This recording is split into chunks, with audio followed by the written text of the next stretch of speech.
Daily Tech News Show is made possible by you listening right now. Thank you. I'm in your ears. You let me there. I appreciate it. Jeff Wilkes, Pele Glendale, Tim Deputy, and brand new patrons. We got 3 of them, everybody. Welcome, Exposure, Gautaman, and Kizel. Welcome. On this episode of DTNS, Len Peralta gives advice on getting started as a digital artist, why Google is prioritizing its iOS apps, and YouTube can erase that copyright infringing song from your video, but not from your heart. This is the Daily Tech News for Friday, July the 5th, Dependence Day 2024. In Los Angeles, I'm Tom Merritt.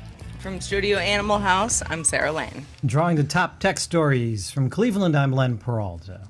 And I'm the show's producer, Roger Chang. Almost went with Cinco de Julio, which would Julio. It also is, yeah. Happy July 5th, everyone. Yeah. And congratulations to the UK on their new government. They do it fast over there. They have the election in 2 months. They count the votes on the same day as the election, and the new person's in charge the next day. Efficiency. That's English efficiency at work.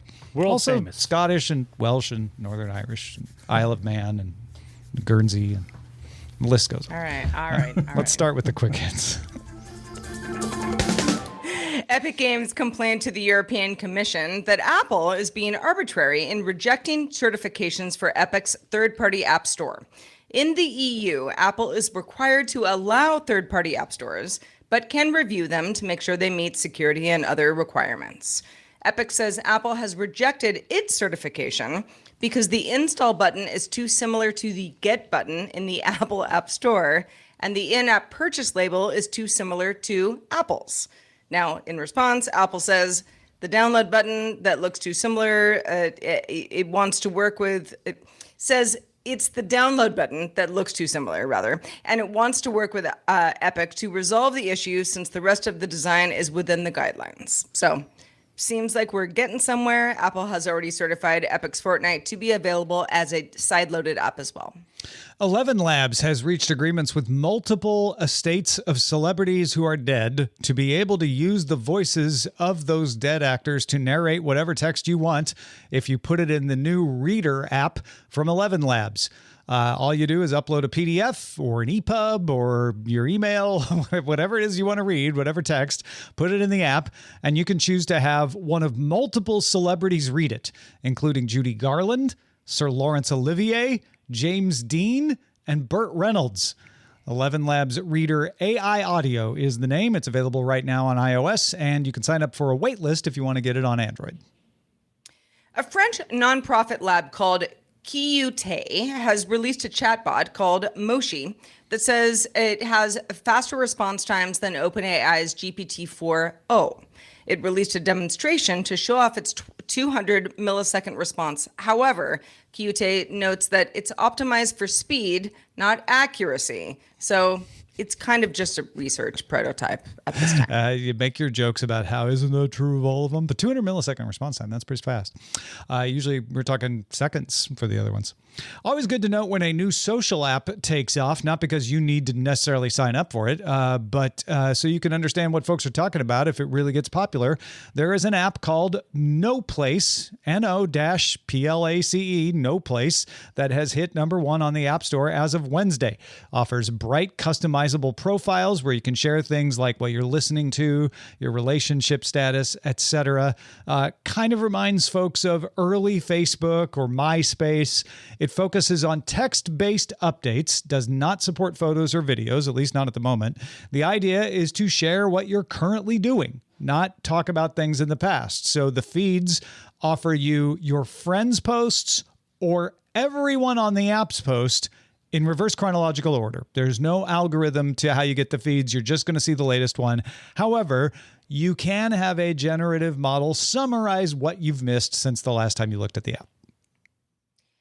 Cloudflare is offering a free tool for websites to use to use to stop their sites being indexed by bots without permission. This is meant to counter bots that don't respect the standard robots.txt file that tells a bot whether it's okay to index it or if it's not okay. Cloudflare's tool can detect if a bot is pretending to be something it's not, like a browser to avoid detection, for example. Cloudflare also uses fingerprints to detect those bots and block them. All right. That is the quick hits. Let's talk about a report from The Information that Google is trying to increase usage of its own apps on iOS so that its search traffic won't be entirely relying on the default search engine in Safari. It's well covered that Google pays billions of dollars to Apple in order to get that spot as the default search engine in Safari, and it sends loads of traffic Google's way. So why would they want to get people to stop using that and use their apps? Well, there's a few reasons they might want to do this. Number one, browser search is declining. People are turning to other places. Reddit, TikTok, generative models like ChatGPT. So they may be trying to get ahead of an eventual decline in people using the browser to search. There's regulatory pressure. Already in the EU, you have to give people a browser choice. Governments may mandate users choose their search at setup. And there's a chance that Apple would alter this deal at some point. Maybe they'll shut it down. Maybe they'll charge more than Google's willing to pay. Maybe somebody will outbid them. It's not impossible. For whatever reason, the current deal with Apple might fall apart. So how are they doing? The number of Google search queries on iPhone that come from Google's own apps has risen from 25 to 30% in the last 5 years. That's not a lot, but it's going the right direction. Apparently, Google wants to hit 50% eventually. The problem, ironically, is one that Google might need regulatory help with. It's difficult to overcome that default Safari browser search. That's how everybody uses search on their phone. At least in the EU, users have to be given a choice of browser at setup, so you might be able to get them to use Chrome. And maybe Google could do more to encourage that worldwide, since you can change your default browser in iOS as it is anywhere right now. But does it strike anyone else on the panel that instead of restrict features to drive people to Android, Google finds itself in the position of having to say, let's enhance features on a competing platform to drive people to iOS apps? Well, I mean, I feel like some years ago it would have been, yeah, that's crazy. Of course, Google wants, you to use its hardware and its software models in tandem, together. But that's just not the case with everybody. I mean, if you're Google and you want people to use Google search as much as possible, then yes, you're going to have to embrace a competitive network. Yeah, that's what competition looks like, is essentially what you're saying there, right? Like this is when you actually have a playing field where people are equal, and maybe there's some anti-competitive outside of Google and Apple, but Google and Apple are equal enough in this situation that Google has to pay attention to its iOS apps. It can't just try to force everyone onto Android, because that wouldn't work. You're going to want to encourage people to use the apps you have. Also, because the browser search world isn't guaranteed forever. It might not even be one of those three reasons that I gave. It might be all three of those reasons that's making Google do this. How likely do you think it is that they can get people to use the apps? Because that's my issue, is when I want to search, I don't think to launch the Google app.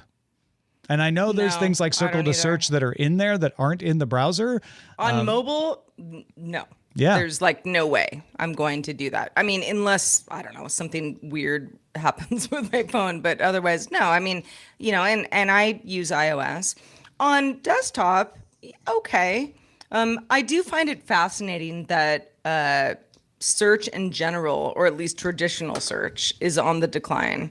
And I know, many people, like you said, use TikTok or YouTube or, a variety of things to find information. And I'm like, that's such a weird, it still doesn't resonate with me all that much. I'm like, I can't have some rando person on TikTok telling me what the news is.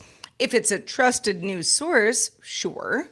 So I guess there's that. But it's not always news. People aren't just searching for news. They're searching for like how to make, udon Totally. with kimchi, which is exactly what we did Exactly, yesterday. right. We used a TikTok video to do it. Yeah. No, I know. It's a different way because there's so much information now. Yeah. Earlier this morning, I was looking up like a dance, that I don't know how to do, and I'm like, oh wow, like 4 million people have already posted. Yeah, Dance. absolutely. Like, I'm good. Do you ever see it going the other direction where Apple is trying to get people on Android to use its apps? Because I don't. I feel Nope. like that's just Nope. antithetical And to how I will Apple not works. hold my breath on that either. Yeah. All right. Well, we'll wait for you to tell us we were wrong when that happens, but I don't think it's going to happen. Indeed. Well, on Thursday, YouTube released an updated eraser tool for creators. To explain that, it's designed to help you remove copyrighted music that might be in your video. Maybe you made a video, maybe there's a song playing in the background kind of thing, might get taken down for that reason, et cetera, et cetera. But it wouldn't affect any other audio in that same video with this new tool.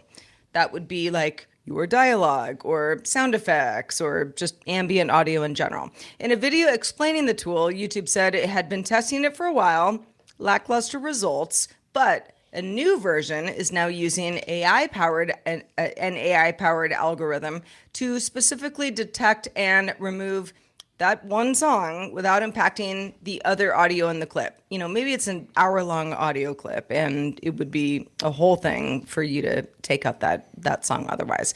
YouTube does warn it's not perfect. The algorithm might fail to remove just the song in certain cases. Yeah, I love the idea here. Obviously, like you said, it wasn't working well enough for them to launch it until now. So they must feel they've got it to be an acceptable level. I don't think there's a whole lot of other pressures for them to do this, unlike with Gemini, where they're like, oh crap, OpenAI exists. We have to launch it even though we're not ready. But they didn't really demonstrate it in the video they did. So I wonder how well it's going to work in practice, right? Yeah. I know a lot of creators that run into this where they've got they're shooting in a cafe, doing a review of a pastry, and there's music that the cafe is playing, and they're like, got "Oh crap! erasure in the I hope you background." can't hear that." Because I'll probably get dinged for copyright. And a lot of things don't make it to YouTube because of that, because they get dinged for copyright. So you have to be careful of that. This makes you not have to worry about that. You can have that thing in the background and go, well, if it does show up and ding me, I can have it removed if this tool works well enough. But that's what I'm wondering is like, does it work or does it kind of work? Right? Does it make the interview you're doing in the cafe feel like it was recorded naturally? Or is there some weird garbly thing in the background that's you're like, oh, they must have removed a song because it sounds a little weird? Yeah, that sort of struck me the same way as like, just give us one example, even if it's like the best example possible. Just one example of like how this would work and how it would sound well.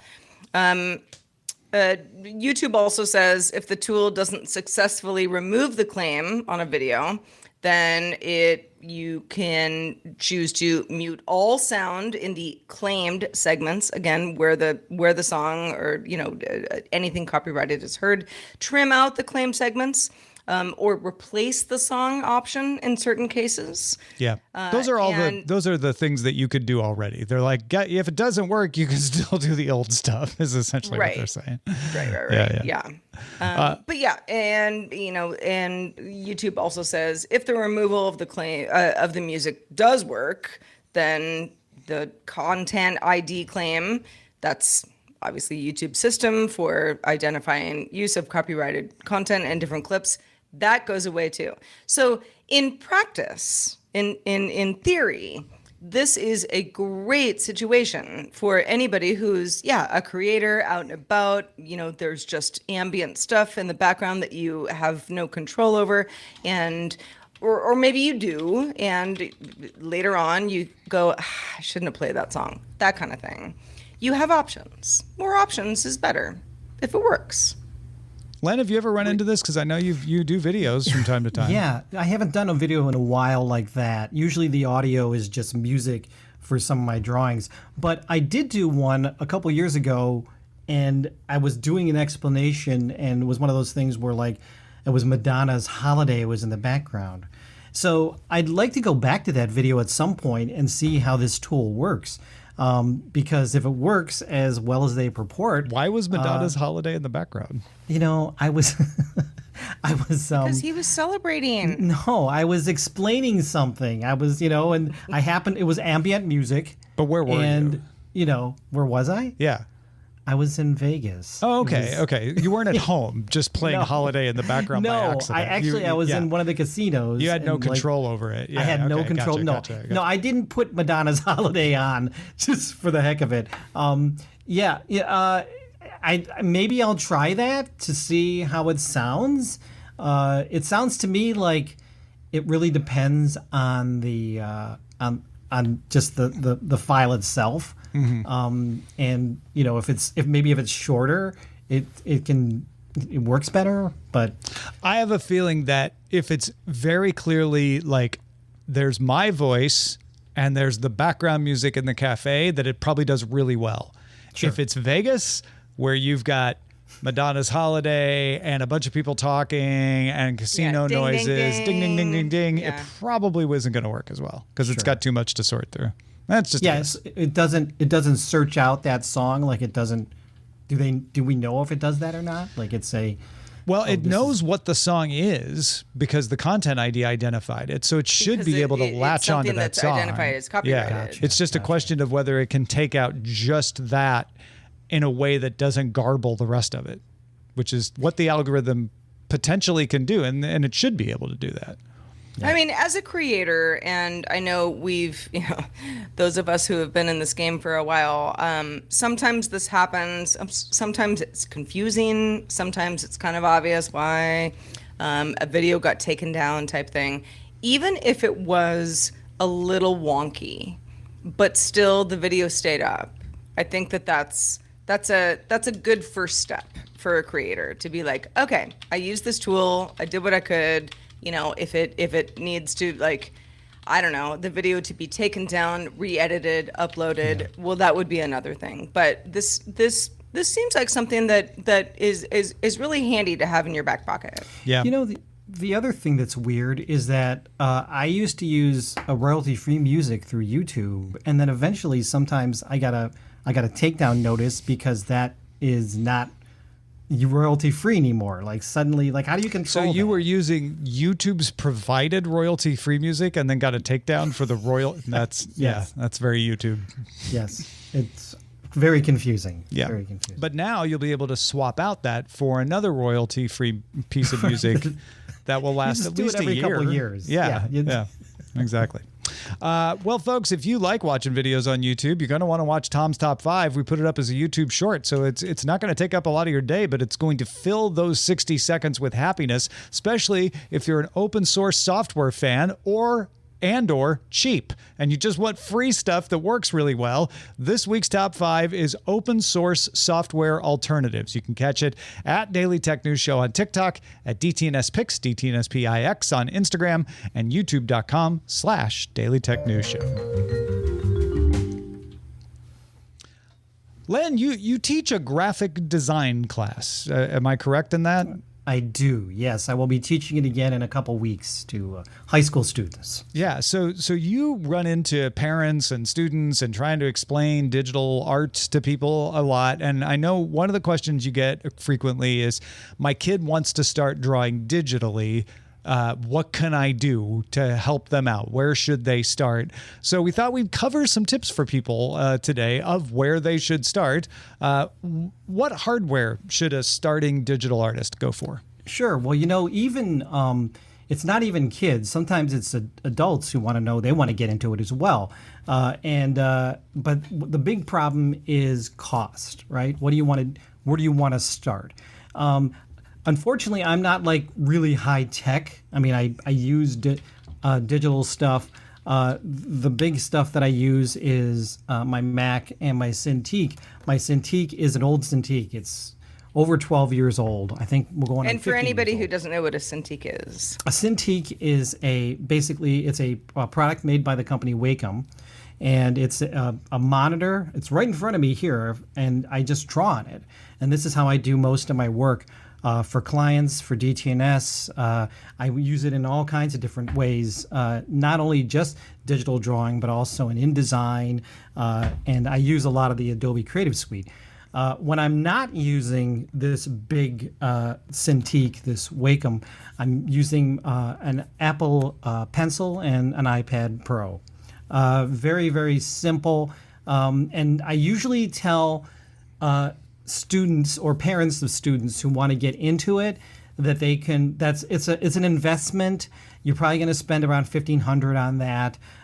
If you're a parent and you're like, I don't want to, that's a little bit rich for my blood, you can go to the Wacom website as well, and you can just look at stuff that they have. They have things that are similar to iPads. They're not as strong, obviously, because they're only there to do one thing, which is to draw. But you can get in as an entry level at around $500, and it comes with a stylus, I believe, and it's just a good way to start. The thing that I would say if you're looking for a digital option is to look for the biggest canvas size you can afford. The reason why is because you go with like a 12-inch. You probably want to go a little bit bigger than that because if either you or your kid might feel like they want a bigger canvas to work on. So try to look at the canvas size and try to be as big as go for the biggest size that you can afford because you'll make your work feel more loose and free. Yeah, I guess you would feel less bothered by having too much canvas than you would by having not enough. Because when you have not enough, you can't draw that direction. Exactly. That was one of my early mistakes when I just had a small little stylus and it was very small, and I kept going off the end.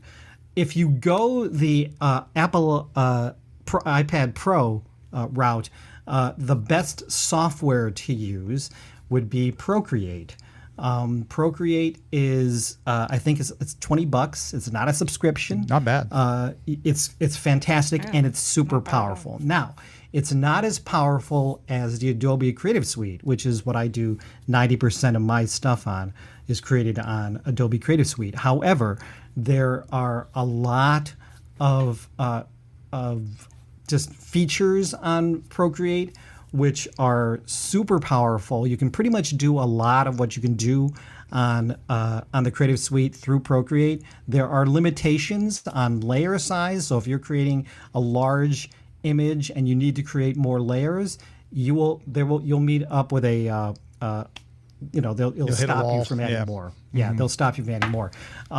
But there are some features on Procreate which I wish that Adobe would work into their Photoshop because I find myself, because I'm jumping between the two, I'm like, things that I do on Procreate I can't do on Photoshop. So what about Canva? I know a lot of people mention Canva. Have you ever worked with that? So Canva is more of a graphic design project or product, and this is interesting because I mentioned that I'm going to be teaching graphic design to pre-college students in a couple weeks.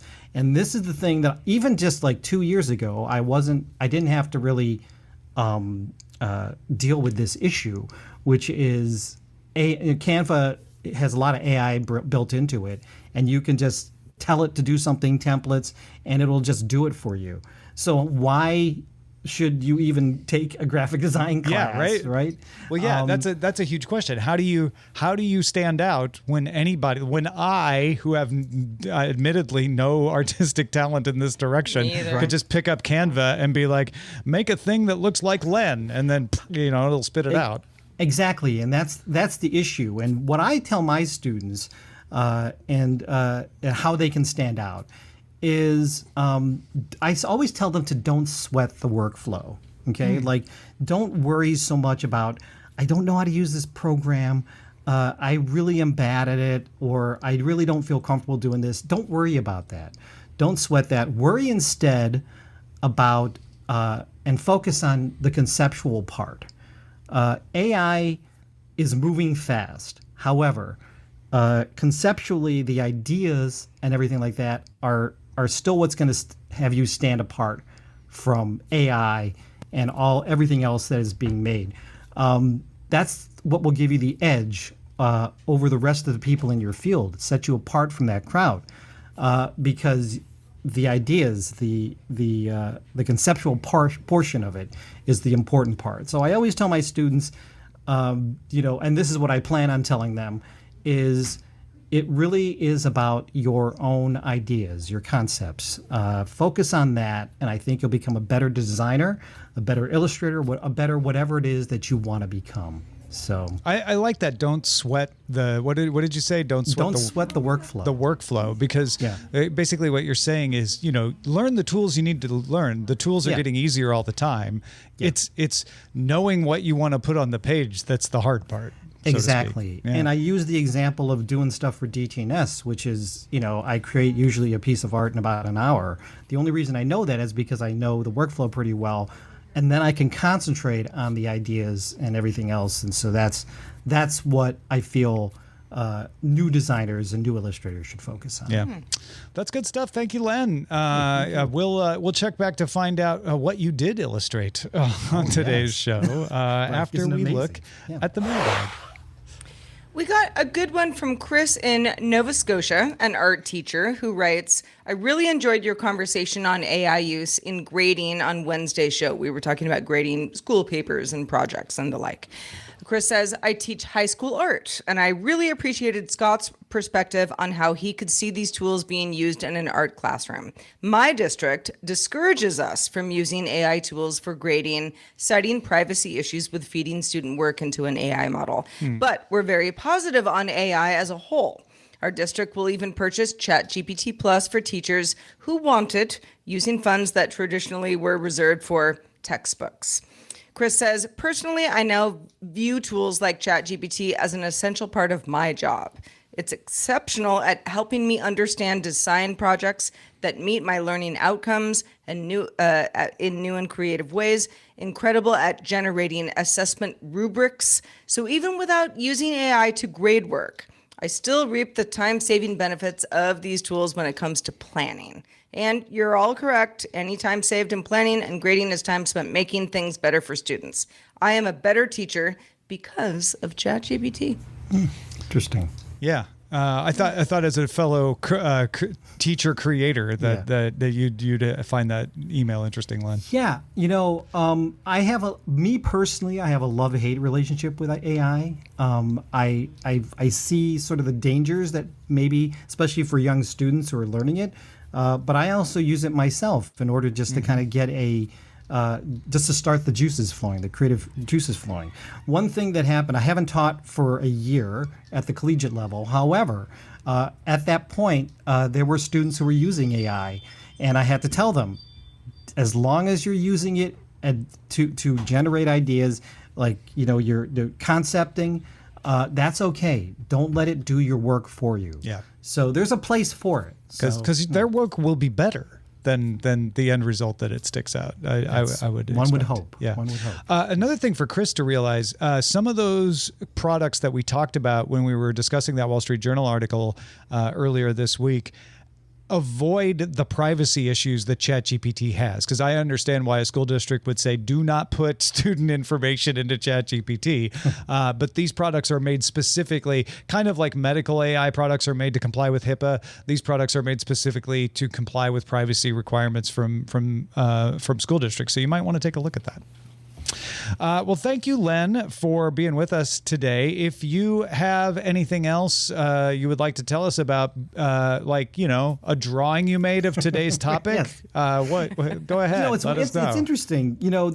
I've been doing this show with you for 10 years. I haven't done something like this before, which been a guest in this capacity. But you mentioned that line, don't sweat the workflow. And that's kind of what this image is all about. Nice. I put it down. It says, "Don't sweat the workflow. You can learn that. Worry instead about the conceptual, the ideas. Hopefully, that's what will set you apart from the crowd." This includes AI. And the example here I've used is that banana flamingo I drew from a couple weeks ago. Yeah. That was not AI generated. That came out of my weird mind. So Yeah.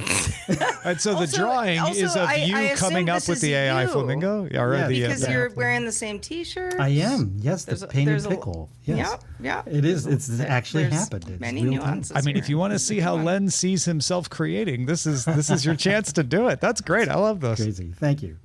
Where do people go to get it? Yes, you can go to my online store, lenperaltastore.com, where you can actually purchase this. Or if you'd like to support me in other ways, patreon.com/Len, back me at the DTNS lover level, and you'll get this image and remind you that your brain is still more powerful than AI. Yeah, this is your brain Unless on it's art. on drugs. Exactly. Patrons, stick around for the extended show, Good Day Internet. It's Friday, so we always like to have a little fun at the end of the week, and we're going to do a balance game. Which would you rather have? We asked the participants, Sarah and Len, and Roger and myself, which of two choices they would rather have, and who knows, their answers may surprise you. You can catch our show live Monday through Friday at 4 p.m. Eastern, 2000 UTC. You can find out more about how to do that at dailytechnewsshow.com/live. We hope you all have a wonderful weekend. We'll be back on Monday doing it all again. See ya.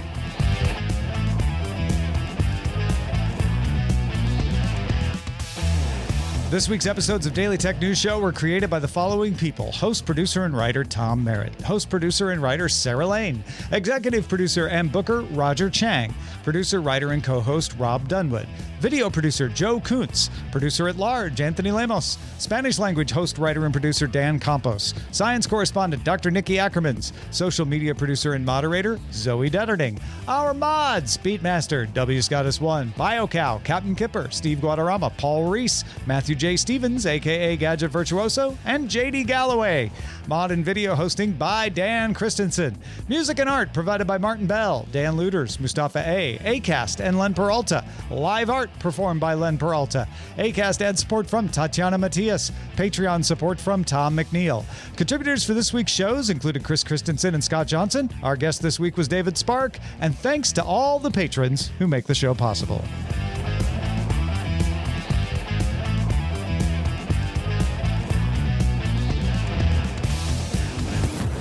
This show is part of the Frog Pants Network. Get more at frogpants.com. Diamond Club hopes you have enjoyed this program.